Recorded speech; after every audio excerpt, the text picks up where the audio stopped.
পূর্ব বর্ধমানের মঙ্গলকোটের অজয় নদীর চর থেকে উদ্ধার হলো এক পাথরের কালী মূর্তি। স্থানীয়রাই মঙ্গলকোট থানায় খবর দেয় এবং মঙ্গলকোট থানার পুলিশ কর্মকর্তারা তারা এসে কালী মূর্তিটি উদ্ধার করেন।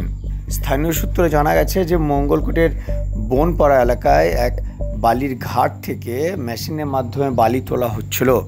সেই সময় মেশিনের ফলাতেই মূর্তিটি উদ্ধার হয়।